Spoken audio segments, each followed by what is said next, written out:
I am here with Karen Stringer and Holly Bertone. It is so great to be with y'all. Great to be here. This is such a long time coming. I mentioned this is the first time I've ever actually done this, where I'm just interviewing Miracle Morning practitioners, having a conversation about the impact that it's made in your life. And for years, one of my good friends, Brianna Greenspan, who runs the Miracle Morning Schools program, has said, we need a Miracle Morning podcast where all you do is have conversations with these amazing people who have had amazing Miracle Morning transformations. And so I was joking with y'all before we started the recording, like, y'all, this is the experiment. So no pressure. Like this may determine whether or not we keep doing these in the future. Oh, that's great. Yeah. So thanks for being here today. Yeah. Thanks for having us. Yeah. Thank you very much.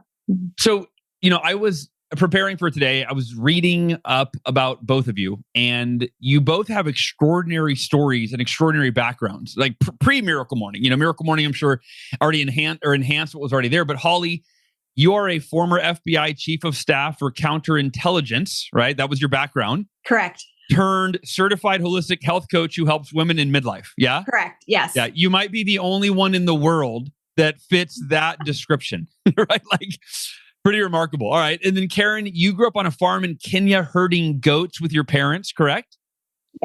Yeah. And then if I understand, your money was tight. And so your parents couldn't afford to pay for your education, but your dream was to be a professor, and you somehow found a way, and now you have your PhD. Is that correct? Yes, that is correct. And Incredible. When you think about like Africa and your stereotypical village kid, that was me. That's you? Uh-huh. And you live where now? Right now, I'm in St. Louis, Missouri. St. Louis, Missouri. And how long, when did you move from Kenya to America? So in 2007, so after my parents and the situation that we were in, somebody was always ready to pay for my school. Like I would find people, walk up to them and say, this is my situation. I really can't do anything else with my life, but I'm smart. Are you willing to help me with my school? And somebody was always there. And that's how I ended up at the University of Nairobi, studying Swahili and history. And then just before I finished, somebody said, hey, would you like to go to the US and teach Swahili? I'm like, sure. How does that work? Wow. He says, just do your GRE. And if you get the right credit, then you'll get a scholarship. I only applied to one school, the Ohio State University, and I had what they needed. And that's how I came. They said, we're going to pay you to teach Swahili, and we're going to pay for your school fees. And Wow. in 2007, I ended up at the Ohio State University as a teaching assistant, pursuing her PhD. It reminds me of the miracle equation, right? Unwavering faith and extraordinary effort. Like, you had unwavering faith, even though, so many people in your situation would have been like, I have no money. My parents have no money. Like, there's no way that dream's ever going to come true. But you had faith that it would, and you put forth that extraordinary effort. You asked people, and then you made it happen. That's a beautiful story. Yeah. Holly, how does one become an FBI agent, counterintelligence? Like, I don't even understand all of that. Yeah, that's a great question, Hal. So do you want to know how I got into the FBI, or how I became a health coach from the FBI? Yeah, I guess if kind of sequentially both.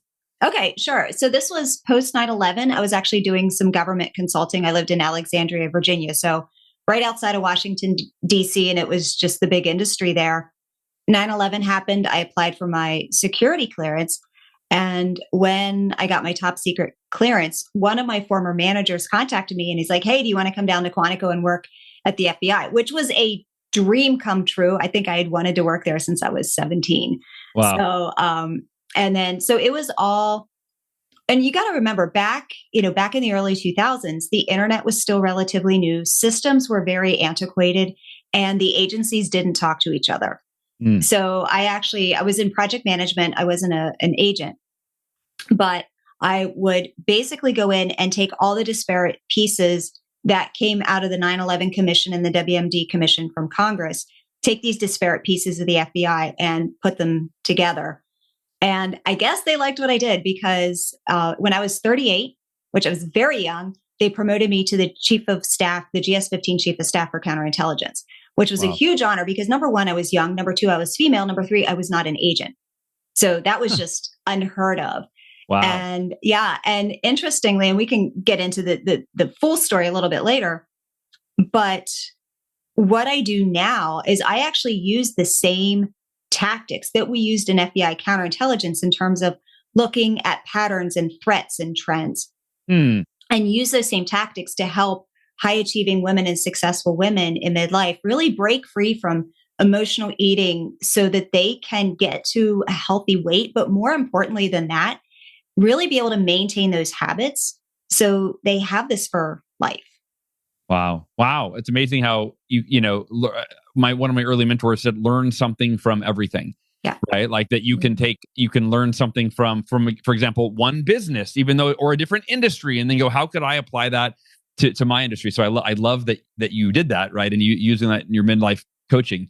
Yeah. And a threat is a threat. I always like to joke. I said, you've got Russian spies on one side and you've got cake day at the office on the other side. I mean, a threat is a threat. It's the same skill set. It's interesting. Yeah, that is really interesting. So getting into Miracle Morning, kind of that journey, and Karen, I'll go back to you. Just share the story of how you discovered the Miracle Morning and why you decided to give it a try. Where did you discover it? Why did you decide to give it a try? What were those early days like? So one thing I've loved about what you always say is the fact that there's really nothing new under the sun. Yeah. So I've always been teetering towards what is out there, like when I got to the US and it's a totally new world, a totally new culture. I'm trying to figure out how do I navigate all of these things. And then I would because of course, being a scholar, you're always reading. And then the first time I discovered the book, 7 Habits of Highly Successful People. Yeah. And then I realized I've always been an early morning person. Like I like waking up, but I didn't know the effectiveness or why. The way you're always doing something, but you don't really know why you're doing it. So sometimes you stop and it's up and down, And then in 2012, I just gotten married and I'm in St. Louis. I'm trying to write a PhD. I am isolated from my friends in Columbus, like I'm totally lost. And I was listening to a podcast, and this is January of 2013. So about a month after you had launched it. Oh, wow. That's like you were one of the first Miracle Morning book buyers. Yeah. Yeah. I heard about it and I was like, it's so simple. Could it be that simple? So I went ahead and bought the book. At that time, I think Amazon was still just for books. Yeah. So I got it and I started practicing it. And I was like, oh my gosh, this is ridiculous. Because here I am with all of these things that I need to do. But I was able to write my PhD in record time because I had this focus time. And then my fitness, like everything just came together. And at first I thought it was an accident. And then I would stop. And then my life would go back to being crazy. And I'm like, let's try this again. And we would get back to it. And so I knew there was something to it.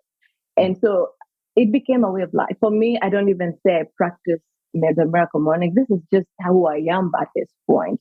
And like, I guess we'll talk about this later, about the impact on everybody else. Everybody who's ever been around me, they know about the Miracle Morning, whether they like it or not, So I feel like that is, I literally tell people, for me, the Miracle Morning was the turning point. I could always do amazing things, but there wasn't a pattern, there wasn't a framework. And that's what I always needed. I always needed a framework to remind me, okay, this is how you organize your morning and this is how you achieve amazing things.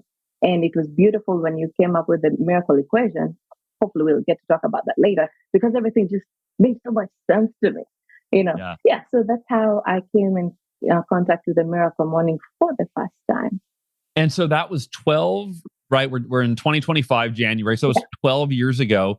How often, you said it's a way of life for you. How often do you do your Miracle Morning? Or over the last 12 years, has it been consistent X amount of days a week? Is it have you had periods where you fell off? And again, we get more into that later, but how many days a week do you average your Miracle Morning? So, and that's what I'm saying. It's really difficult for me to say that because that's just how I am. Like I wake up, this is what I do. It doesn't matter at what, because my wake up times have changed depending on what I'm working on. Like when I was launching my app, I needed to wake up at 4. So my miracle morning moved to 4. But now, because I don't have a big project I'm working on, it's more laid back, but it's there. All the savers are there. It's just been incorporated into who I am.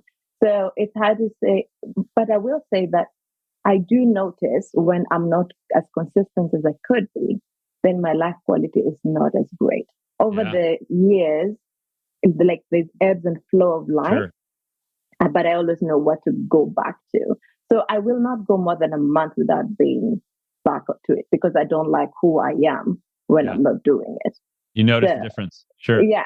But I'm also not one of those people that I'm going for 3,000 streaks because during this time I also had my baby.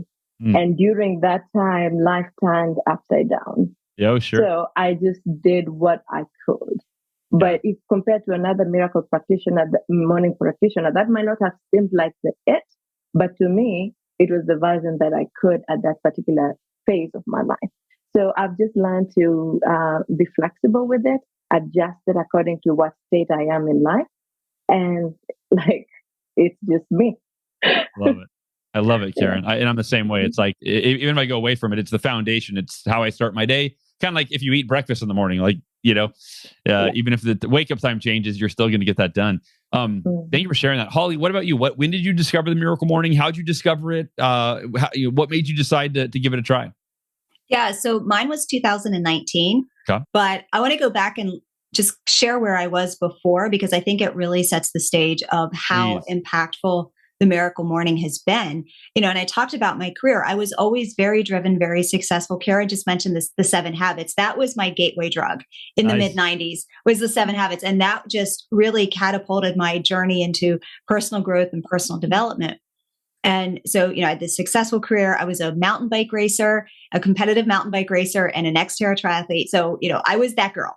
Yeah. And then in 2010 was when everything changed. And I know how you were on my podcast, I think it was about a year or so ago. Yeah. Not sure if you remember, but that was the year that I was diagnosed with breast cancer. So I know you and I are cancer survivors as well. So that was my 39th birthday that I was diagnosed, which was, interestingly, how you always like to reframe things. At that time, obviously, there was a lot of boohoo's and woe is me. But because I kept joking about breast cancer being my quote unquote gift, very sarcastically, very snarky, because, just to try to infuse some humor to it. And because I was diagnosed on my birthday. And over that time, I kept saying breast cancer is my gift. And then all of a sudden it was, breast cancer is my gift. Totally shifted everything for me.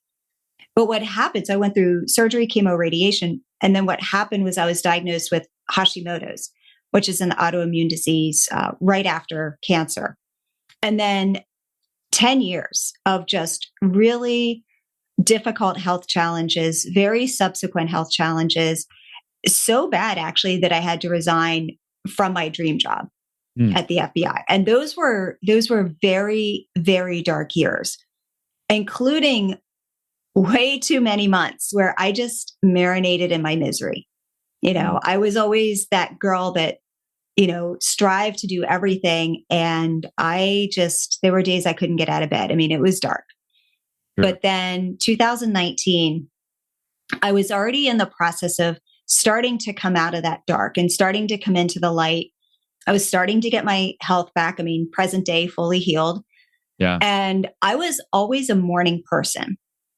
But, as I was starting to come back, I'm like, I need to jump back into more personal development books, and found the Miracle Morning. I don't even remember how. I just remember buying it on Amazon. Yeah. And, and really all of those foundational morning habits and even habits throughout the day were just completely gone. And the morning, the Miracle Morning just brought all of it back to life. And that's how I started implementing it. And so that was 2019, you said? 2019. So I guess it's been 6 years. 6 years for you, Holly, and then Karen since 2013, so 12 years. Incredible. It's amazing. I think for anybody listening, right, if they're a new Miracle Morning practitioner, going, oh, wow, this is like a lifelong practice, right? This isn't just something I do for 30 days and then move on to something else. And then the question for you too, how many days a week do you usually do it, Holly? Is it during the week? Is it weekends also? Is it, what does it look like for you? So for me, it is pretty consistent. I mean, I know Karen talked about it's who she is. Like that's exactly the same with me. It's just who I am. It's just a part of me. Yeah. Now, do I do all 5, 7 days a week? No, but I do at least the first 3. Yeah. The silence, the affirmation, the visualization. I think they've been 100% since 2019. The other ones I've altered a little bit sometimes. If I'm not going to the gym, I might just, if I'm not actually doing an active exercise, walk around the house. If I'm not actually journaling, I might be dictating notes into my phone of things that I'm thinking of. Yeah. So it's not 100% of the days. Yeah, sure. But it has been a consistent practice and really has become just a part of me. Wow. Yeah. And I'm the same as you. And everybody's listening, by the way, when she said not doing all the practices each day, right? The Miracle Morning. If you're not familiar and this is the first time listening to the podcast, the savers, the 6 practices of the Miracle Morning, Holly was referring to the first 3 she does, which is silence, affirmations, visualization. And yes, your point, Holly, I don't do all my savers every day. It's fluid. It's what do I need? I love Brianna Greenspan, who I mentioned earlier. Every day she'll start in silence and go, which savers do I need this morning? Like she'll literally just get in touch with herself and ask, and then go, I got to exercise today, or I got to do this, right? So when I was new, it was all 6 every day. I always tell people, if you're brand new to the Miracle Morning, I would do all 6 savers for 30 days, so that you can know which ones impact you in which ways and how they resonate, and then you can kind of customize your routine from there on. It's interesting that both of you, 2 of your first books in personal development were 7 Habits of Highly Effective People by Stephen Covey. I love it's the gateway drug. Yeah. I love that. Right. So, Karen, back to you. Which element or elements of the Miracle Morning have had the biggest impact on you and why?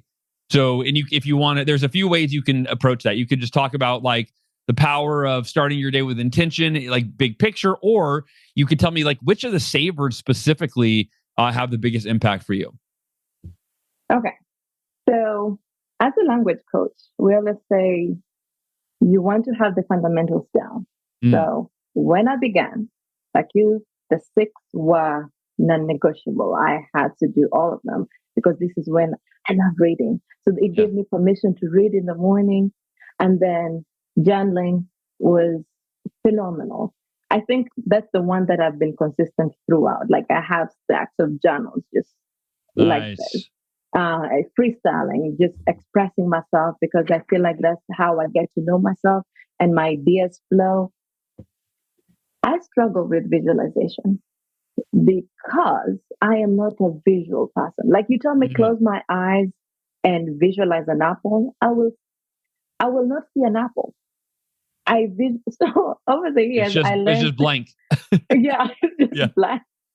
So over time, I learned to use writing as my visualization because I visualize in words. So when I'm journaling, I'm actually able to articulate the vision that I have, and that's what gets to me. So somehow because I would just close my eyes and go like, nah. So I almost gave up on that, but it has become my superpower now because as I'm journaling and I'm imagining what my ideal future would look like, then it's even more powerful. I mean, and then of course, exercise, it goes without saying.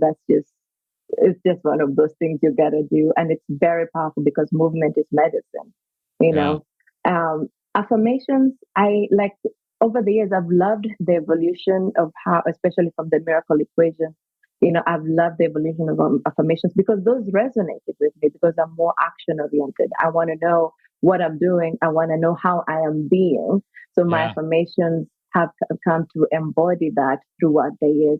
So I would say for right now, it's the reading, it's the affirmations, and it's the journaling that have been the most. I mean, exercise is just there. To me, that's just a base. For silence, I'm more of a prayer person because I'm one of Jehovah's Witnesses. So, but the Bible beliefs are very strong for me. So prayer is what usually takes the place for silence for me. So yeah, like powerful stuff.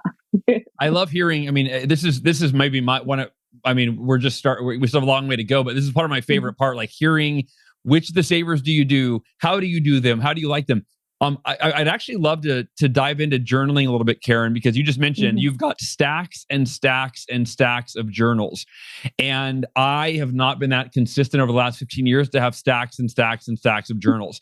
I have stacks of journal entries, but then I go off the rails. I don't do it for a while. But I have a friend, Chip Franks, who, hardcore Miracle Morning practitioner. I've always envied, wow, he's got his stacks. And it's like they're every single year, he has a journal for the last 10 years every day. So you mentioned that you use it for free writing. Just talk for a minute about how do you journal? Like if somebody's like, I don't know what to write, how do you approach it? What do you open a blank journal? Do you do it physical written journal with a pen? Is it on a computer, on your phone? How do you journal and how do you approach it so people can model that? Okay. So the first rule of journaling is make it easy. Okay. I have my journal right there before I go to bed, because I find like in the morning, I will just write about what I need to do. But in the evening, I want to reflect about the day, all the beautiful things I saw, like just being present. That forces me during the day to actually be focused on what's going right in my life. Yeah. So I will sit down and make myself think about what beautiful things happened today. The Jedediah, my son has via speech delay.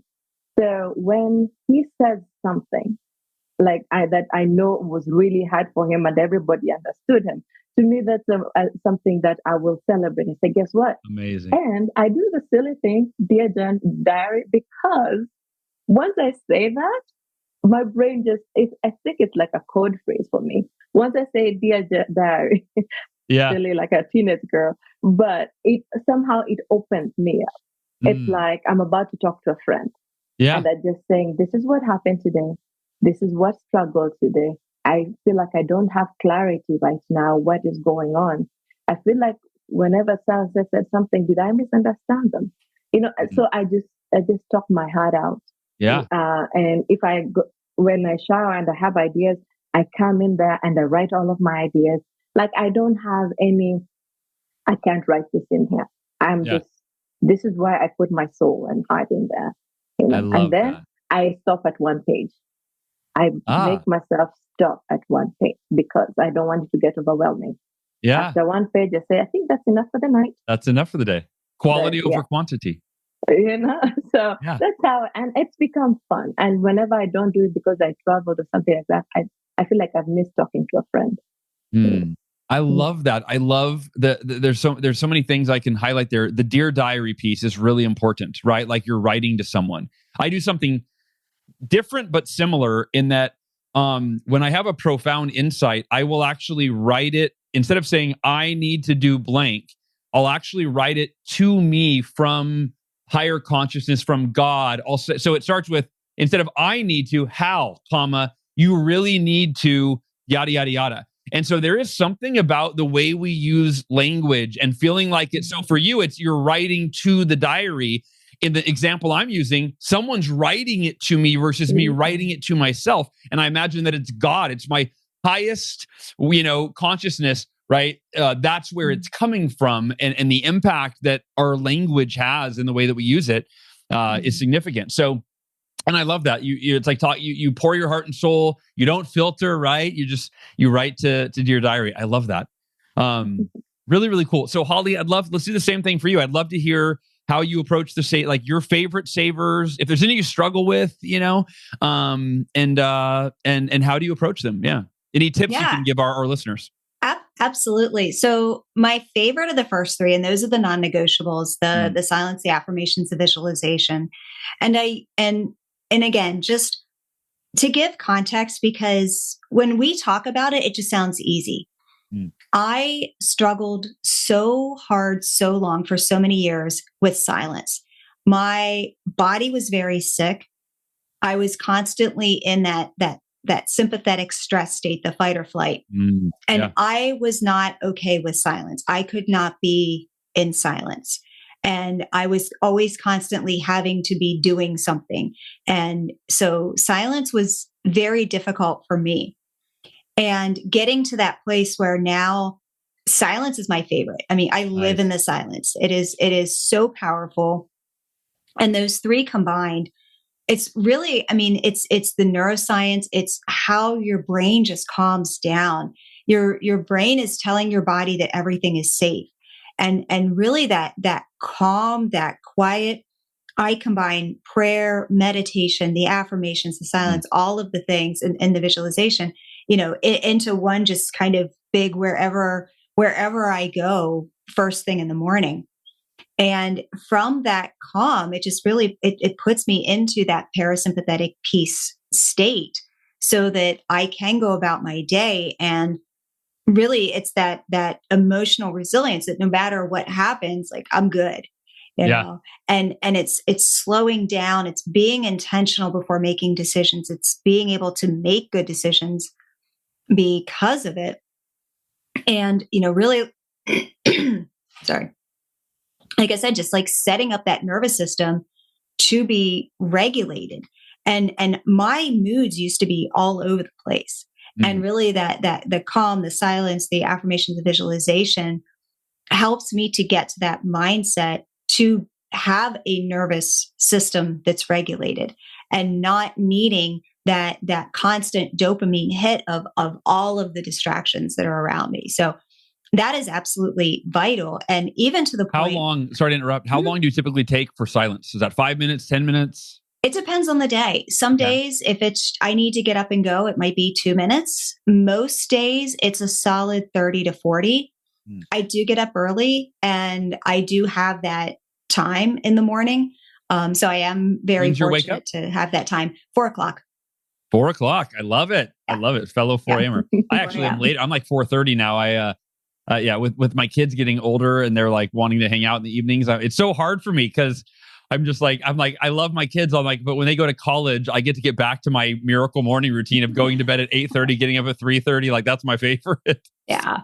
But it really, that has helped me between overcoming chronic illness. That's helped me with even my own emotional eating struggles that I've been through. No. It helped me 2 years ago when I went through a divorce and my life was just topsy-turvy. So those first three, they sound, especially if someone's new to this, they sound simple. They sound like, okay, really? Can it change your life? Yeah, big time. Wow. The one that I struggle with the most is reading, and how I'm not sure if your brain went there after chemo, but my brain is in the state of recovering and is continuing to recover. I'm very careful with my words. But reading has been a struggle. And so I basically took the reading and I moved it to lunchtime and I moved it to Audible.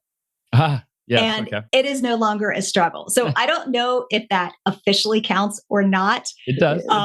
But I was like, you know what? Rather than trying to fight this and rather than trying to fight a physical book, and by the way, your book was a lot easier to read. Like that was a great book. I write at like a third grade level, so it's more digestible. Yeah. Yeah, it was absolutely digestible. But most of the books that I read are on Audible. I'm like, I can either, fight with my brain, or I can say, okay, consistency is better than perfection. Does perfect mean that I have to physically read a physical book, or does reading count as something that I can listen to? Yeah. So I just made my own rules. No, I love that. And you're giving people permission to, right? There's flexibility in the savers in the miracle morning. You're even doing part of your miracle morning during lunchtime, right? So it's like you're starting your day with the 3 silence affirmations, visualization that are the most impactful for you. That, as you said, regulate your nervous system, set you up to be intentional and productive for the day, and then you're delaying reading for a few hours and doing it in a way where you can combine it with eating lunch and kind of be multitasking in an effective way. What and can I just add real quick with the journaling to the Ask the Scribe? Yeah, please. Because I know you both, like all three of us have different ways that we do this, which I think is just amazing and is hopefully going to give some people some really good ideas. When I journal at the beginning of the day, I journal because like we were just talking, like, okay, what am I supposed to write? You've got this blank piece of paper. And I journal as if it's at the beginning of the day, and I journal as if it's at the end of the day. And the day has already happened, and the day was the most amazing day ever.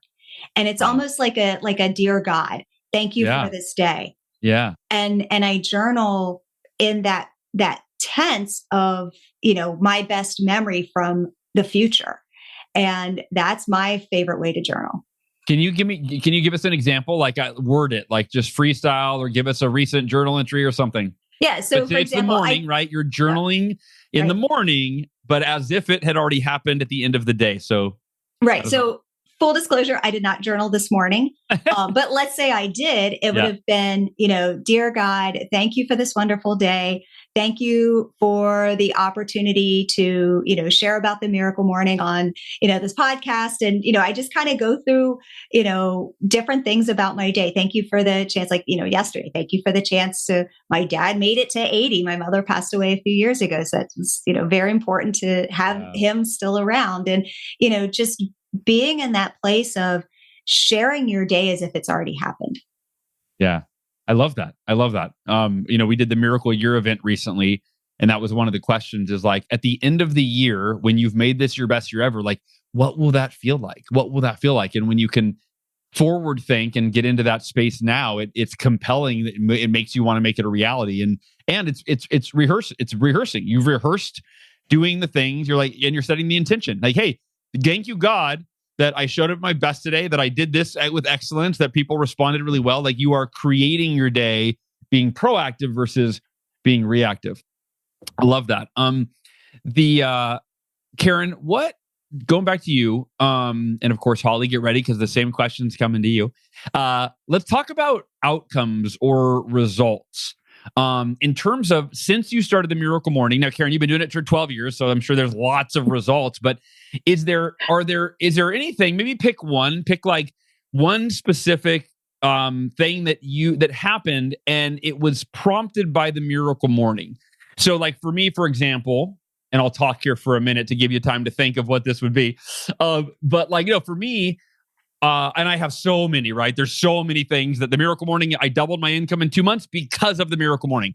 I ran an ultra marathon. That's the one I often use because I explain how I used affirmations to affirm my commitment to doing something I never in my entire life thought I could do. Run this ultra marathon. I did the affirmation formula. I'm committed to running miles, and here's why, and here's what I'm going to do to follow through.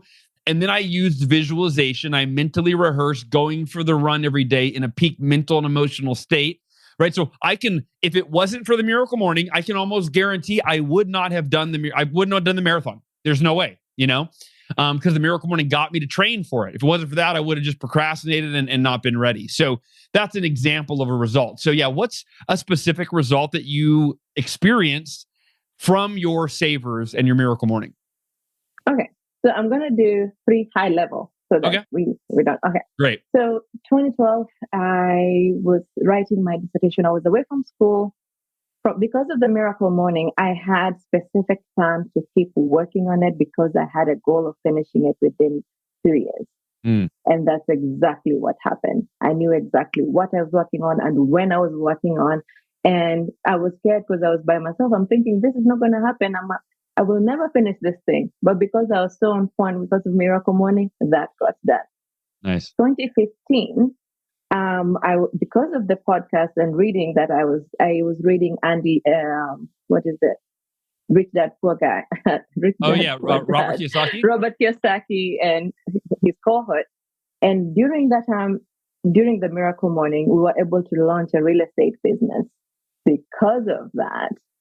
So I was able to retire my husband from his hospital job so that he could come and join me in the real estate business. Oh, wow. So that's amazing. That was huge. And finally, in 2020, during COVID, because of the Miracle Morning, I was able to create a language learning platform, which eventually became a language learning app, the LSM Swahili for Homies app, where adults could learn Swahili on demand. And this was because we were working with refugees and noticed that we didn't have decent resources for volunteers to learn how to speak Swahili without having to pack and go or use some other things that were not very efficient. So during my miracle morning, I was able to launch that app in 30 days because I was focused. So I'm like, my life is what it is right now, literally because of the miracle morning. And wow, I can't even tell. And because of that, also my students during the challenge, I suggest and highly recommend that we do a miracle morning challenge. So it doesn't matter who, as long as you come to my world, I share my experiences and say, I can't force you, but I promise you, if you do this, it's going to change your life, because it did mine. Yeah. Wow, Karen, so inspiring. And what I love about the examples you shared, right? 3 different results, different outcomes, different areas of life. And it just reminds me that the miracle morning, how universally applicable it is, because I always say, like, it's about you. It's about helping you become the person that you need to be in terms of the mindset and the habits and the discipline and the consistency and the focus, right? And then whatever you apply it to, whether it's making more money or starting an app or finishing your PhD, like whatever it is, or retiring your husband from his job, right? Like your miracle morning is the thing that then you just pointed in the direction of whatever the goals that you have in your life are. And it amplifies and enhances your ability to more effectively make those goals and dreams a reality. So you're a living example of that. I love those stories. That's such a blessing. Yeah. And thanks for sharing it with others. The fact that you're paying it forward. That's the cool part of Miracle Morning. Like, the reason the book has reached millions of people isn't because especially in other countries. I don't go to other countries and talk about it. It's word of mouth and people like yourself that, you have these amazing results, and then you're going, hey, you got to try the Miracle Morning. All right, Holly, what about you? What are some specific outcomes that you can point back to the Miracle Morning in your savers? Absolutely. So I have 2 to share. And the first one was when I was going through my divorce in 2022. I was moving from Alexandria, Virginia to basically the middle of nowhere, Pennsylvania. So going from the suburbs of Washington, D.C. to the middle of nowhere. And so it was a big culture jump. It was a divorce, all the things that happen in a divorce. And also I was making that move at the time. When I was married, I was coaching part-time, and basically my husband at the time was supporting me. So I was also making a big move career-wise, and I decided to not get a job, to go all in on coaching full-time and building my business and supporting myself. And during that time, the phrase, the leap in the net will appear. Mine was leap, and I'm praying that I can fly, because I felt like I didn't have that foundation under me.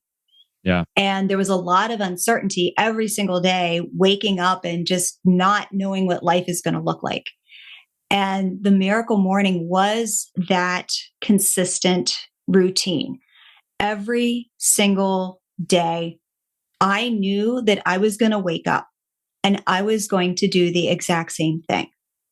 And that routine and that discipline, and just knowing that if even the entire day went haywire, there was one thing that I can rely on that is consistent, that I knew was going to help me. And that really gave me the emotional resilience and the grit, and help build that confidence and the competence loop of just figuring out how to get started all over again with my life. So that was huge. And because I am such a firm believer that I actually gift the book to all of my coaching clients and help them to incorporate it into their schedule. And especially the majority of the women I work with, they've got demanding schedules and careers and families and midlife juggling, all of the things that we juggle, and trying to, lose weight and get on top of emotional eating and stop all the snacking. And it's really those morning habits and those morning routines that go throughout the day, that they take with them throughout the day. And, and everyone knows, I mean, there's more to weight loss than just a habit and a discipline. It's becoming a different person. And that's what the Miracle Morning really does, is help you to become that best version of yourself. And it really does ripple to all the aspects of your life. Yeah.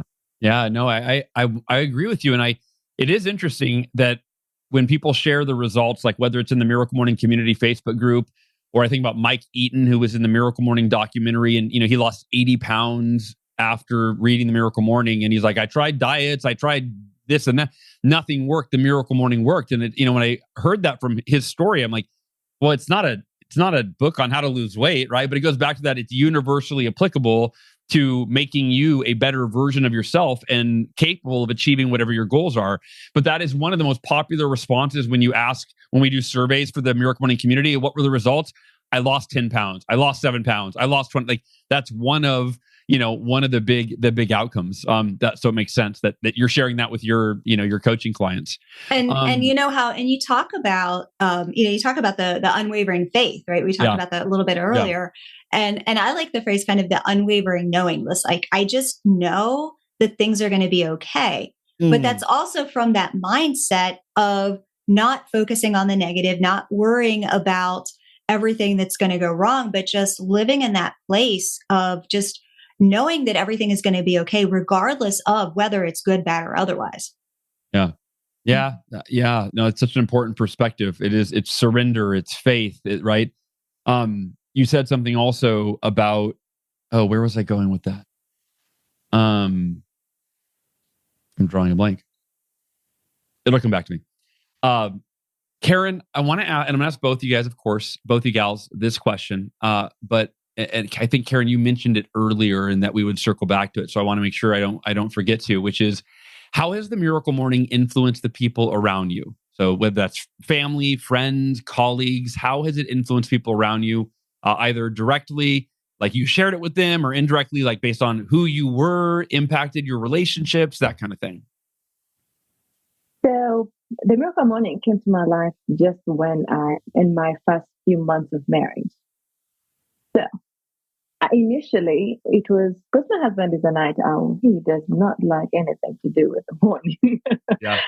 However, over the years, as he's seen the impact that the Miracle Morning has had on my life and our lives collectively, he's actually waking up earlier than me. Huh. And he would never admit to doing the statements, never. However, he's doing them. Nice. Because I see him waking up, he's reading his thing, he's doing his. And I'm like, I am so proud of him because of that, because I know that, because initially I would try, read this, you got it. Then I realized that's not the way to do it. Let my example and the results be the biggest factor in him determining whether he wanted to do that. So I am extremely proud of that. And then every time we have a graduation, high school graduate, instead of giving people money, actually buy them 3 books. One of them is the Miracle Morning, and then the Compound Effect, and one other one. I buy them these books, and for the Miracle Morning, I show them how to do it in the card. And it's amazing how much they come back and say, thank you for that book. That's really changed my life. And then for my Swahili students, I'll do challenges, and then I will reward people with the Miracle Morning book. So pretty much everybody, that my sisters in Kenya, I buy that book for people and then just invite them to do it with me. So for instance, if I'm feeling really like up to it, let's do a challenge. It's going to be fun for the next 30 days. And let's see if we can challenge each other. Yeah. And it's just been beautiful to see the impact that it's having on people, because they're discovering they're capable of so much more, but that they already are, but they didn't have the framework to address them, and they didn't have the framework within which to just excel. And the Miracle Morning does that for them. So like I said, it's really not that like the Miracle Morning is geared towards a certain type of person, but it gives you the space and the framework, as it were, for you to operate within your best self. So the last 12 years have been amazing for that factor. And those ones who don't want to do it, they still respect it, and they know what I'm doing. And the timing might not be right, right? Some people, I've heard many people say, like, I heard about your book. My friend said I should do it. And then, finally it hit me at the right time, or, finally I was ready. So you're planting those seeds. Yeah. Well, you're an incredible advocate for the Miracle Morning, Karen. I am so grateful for that. Holly, what about you? How's your Miracle Morning influenced people around you? Yeah, absolutely. And like I said, that I actually gift the book to my clients. And Yes. when you think about women in midlife, one common theme that is, I would say 99.9% of us, is that we give to everyone else, but we don't give to ourselves. We leave our cup completely empty because we just give so much to everyone else. And the Miracle Morning helps them to basically take those first few minutes of the morning and prioritize themselves. And sometimes it's for the first time in years. And I was actually talking to one of my clients, and I asked her, I said, if, do you want me to share anything? And she goes, oh my goodness, absolutely. So she said that she used to absolutely hate mornings. She hated her job. She hit the snooze button and she just refused to get out of bed. And she has now gone to a place where she's got the book, she's got the app. And she said she's excited to wake up every day. She goes, I'm actually a morning person. I feel like I have purpose. I have a new job. I love how my day begins. She says, and it really has set her up, and other clients too, basically to keep her focused on eating healthier and exercising and having that consistency, that especially when trying to get into those habits is so up and down and all over the place. But what she specifically wanted me to tell you. Okay. Because she loves the app. And she said, Lucy is her favorite. Nice. And she loves the confetti. I get both of those pieces of feedback quite a bit. Tell her thank you. That's great. Yeah. So Lucy is the best. I love seeing it implemented. Yeah. Yeah. The Miracle Morning app. Lucy is the voice, the primary voice. We have a lot of people in there that lead, savers practices, but and then the confetti. No, that's so true. That I love it. I celebrate every time I do a saver. Right. So very, very cool. Tell her I said thank you. I really appreciate that. All right, a couple more questions, and then we'll do a quick fire round here. So Karen, is there, when you fall off? Well, I guess two parts of this question. So, was there ever a time that you wanted to quit or struggled to stay consistent with the Miracle Morning, and how'd you get back on track? So that's kind of the first part. So, was there a specific time where you could go, yeah, like Holly, maybe like when I had cancer, I fell off, and here's how I got back on, that kind of thing. So was there a specific time? And then in general, like you mentioned, Karen, that there's these ebbs and flows where, I'm there, like I'm on it for every day. And then I go on vacation for a week and I come back and I'm out of my routine and it takes a while to get back in. So was there a specific time that you wanted to quit or struggle to stay consistent? And how did you overcome it? And then in general, if you fall off track or you don't do it for a while, if that happens, how do you get back on track? And I'm sure there's kind of similarities in these answers. Yeah. So I'm very goal-oriented and focused and everything. However, when I had my child, was the most humbling experience of my life, because I thought I was going to have that baby, put them on the car seat, and just continue with my Miracle Morning like nothing happened. Yeah, sure. And it was like a ton of brick hit me. And I didn't know how to cope with not being on top of my game. That was, and you have so many feelings of guilt. Like, I shouldn't be feeling like this.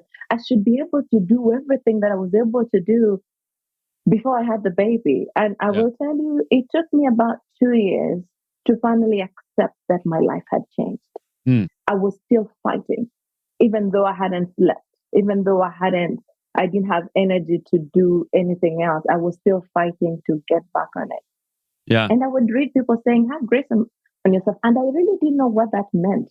To me, having grace on myself meant I was failing, And it took a lot of maturing to realize that just because I wasn't doing my Miracle Morning every day at 5 a.m. with the same gusto, I was not failing.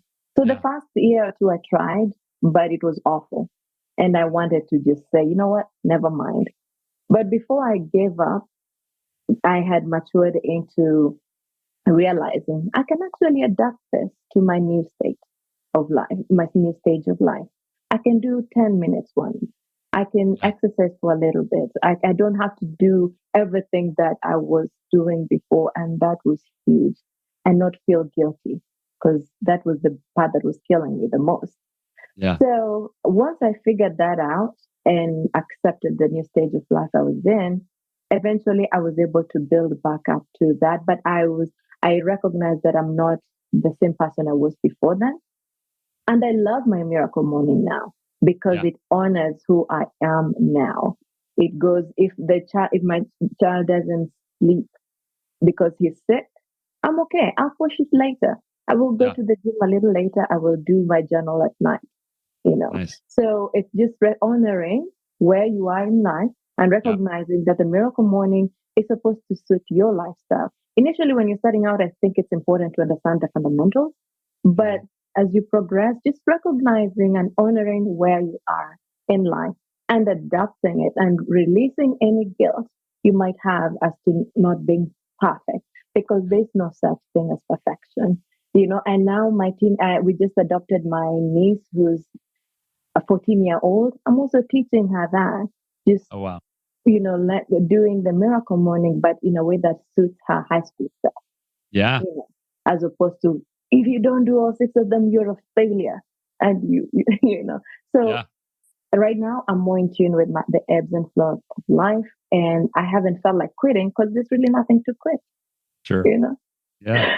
No, I love that you shared that, because I'm sure so many people can relate to that, the perfection, that if I can't do it all exactly like I wanted to do it. And then also you mentioned that when life changes, right, you have an identity of going like, this is who I am and this is what I do. Well, now I got a baby and I can't be who I was doing what I did. It's things I've evolved. Now I'm a mom, right? And allowing yourself that grace is important. There's a couple of cliche phrases that come up for me that are so true. One is, give up perfection and focus on progress, right? Perfection or progress over perfection. Mm-hmm. And the other I heard recently, I'm sure it's an age-old phrase, but it's been sticking with me and I've been sharing it with my kids. It's don't let what you can't do get in the way of what you can do. Meaning, just because you can't do an hour, can you do 10 minutes? Right? And that's what we often, because of the perfectionists in most of us, we do let what we can't do get in the way what we can do. I can't do exactly what I want, so I will do nothing. No. You can't do, it's not perfect. Do what you can do. And, it's something. And then the last cliche phrase that is so true is something is better than nothing, And that's when I invented but I came up with the 6-minute miracle morning was because of that exact thing. Is I'm like, I can't do an hour, so I won't do it. I've only got 10 minutes. I've only got 20 minutes. Like, what if I just did 1 minute for each of the savers and, did something? And so something better than nothing. Yeah. And may I add something? Yeah. So, and then that's because I saw the 6 minutes, but I did not want to give myself permission to do that, because in my mind, that was not enough. How dare he say I can do miracle morning for 6 minutes? I need to do the whole thing. But just remembering, it's really not about the 6 minutes as much as the habit. Because when you do a little bit, you're still reinforcing that identity and that habit of being a miracle morning practitioner. And once I got that in my head, I was like, okay, then we're still doing something, even if it's not as long or as perfect as we would like it to. Yeah, well said. Very well said. What about you, Holly? What about a time when you struggled to do the miracle morning, and how'd you get back on track? So a few things. Like I said, the first 3, the silence, affirmation, and visualization, I honestly can't think I missed a day. I mean, even if it's just a minute or two, I always make sure I have that specific time in the quiet in the morning before I get out of bed, and just, really start from that note. The other 3, and I'm going to talk about exercise, and especially coming as a health coach, is, driving to the gym in the morning sometimes doesn't always happen. Yeah. So I got some workout equipment that I keep at my house. I've got a little bench, I've got some dumbbells and a kettlebell, so I can do some workouts. And when I moved to Pennsylvania, we get a lot of snow. The winters are cold and gray and disgusting. And even though it's only 2 hours away from Alexandria, it's a lot different.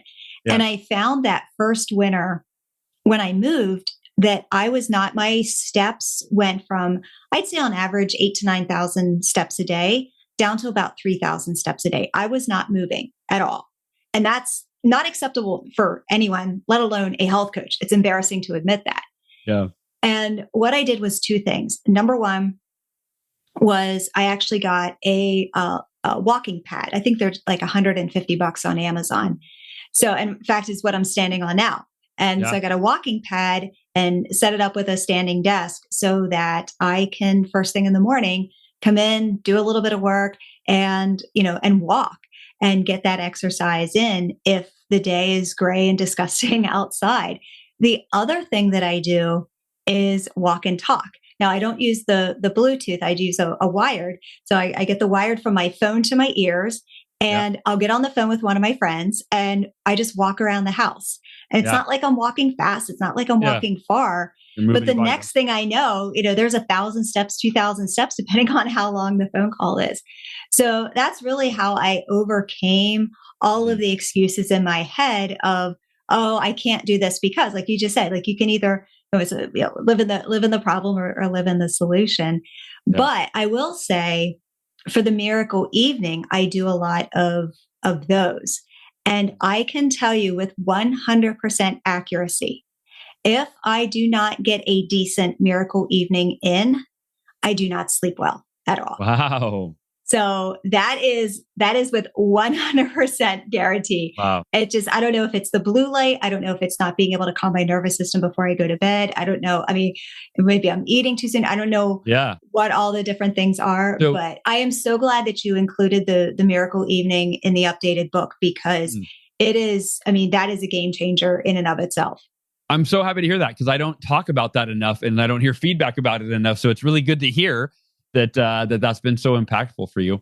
And one more thing that I would like to share too is that on those times of your life that things are the darkest is when you need the miracle morning the most. It's those times when it's easy to say, oh, I'll get to it later, and oh, I don't want to do this today. But those are the times that you really need the miracle morning the most. And those are the times that the miracle morning is going to propel you even further to get out of those dark times.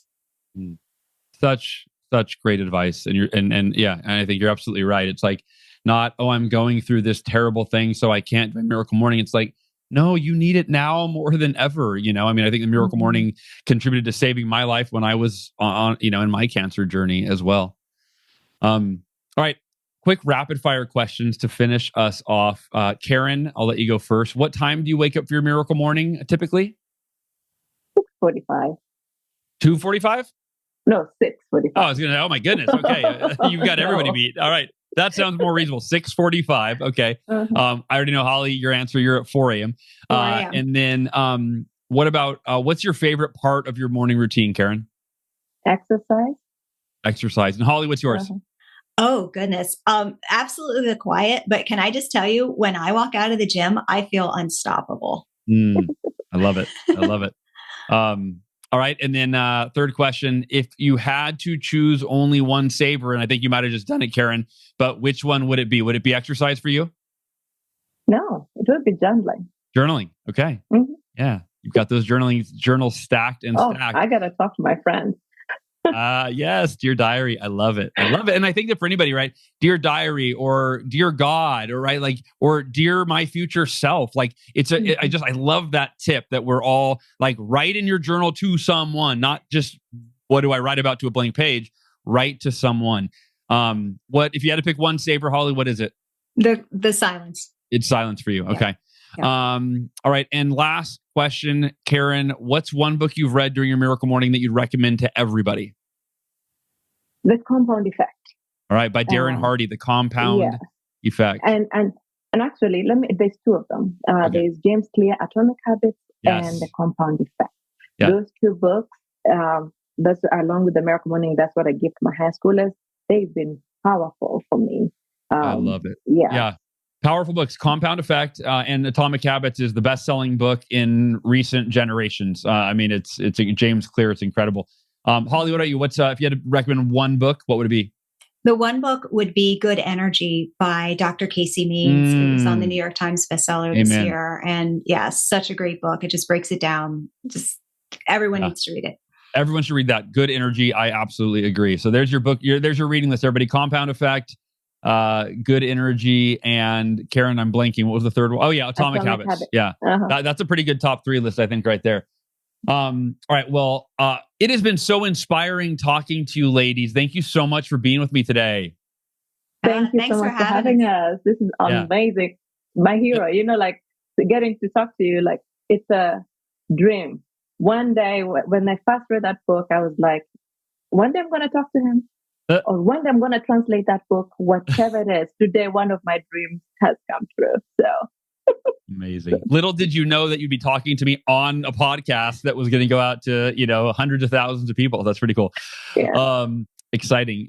Cool. Well, where can people find Karen? I know you have an app, like you do lots of different work in language. How can people find you if they wanted to follow up with you or connect or learn from you?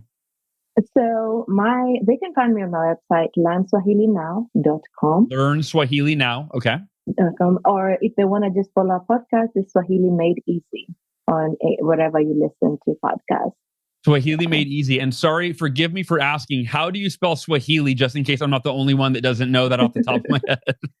SWHAHILI. It's one of the largest African languages out there, over 200 million speakers globally. Wow. Wow. Amazing. And Holly, where can people follow up with you if they want health coaching or anything else from Holly Bertone? Absolutely. So 2 places. The first would be Your Midlife Comeback Story podcast and Apple, Spotify, all the platforms. And the second one is my Instagram account at holly.bertone, and it's BERTONE. Amazing. All right. Well, I learned so much that will enhance my miracle morning today. So everybody listening, if you're inspired by today's stories, I encourage you to either start your own miracle morning journey, download the Miracle Morning app, grab a copy of the book, watch the Miracle Morning movie, or implement these strategies that you learned from Holly and Karen to enhance your Savers practice each day. Goal achievers and members of the Miracle Morning community, I love you, Karen and Holly. Thank you so much. And I will talk to y'all next week. Take care.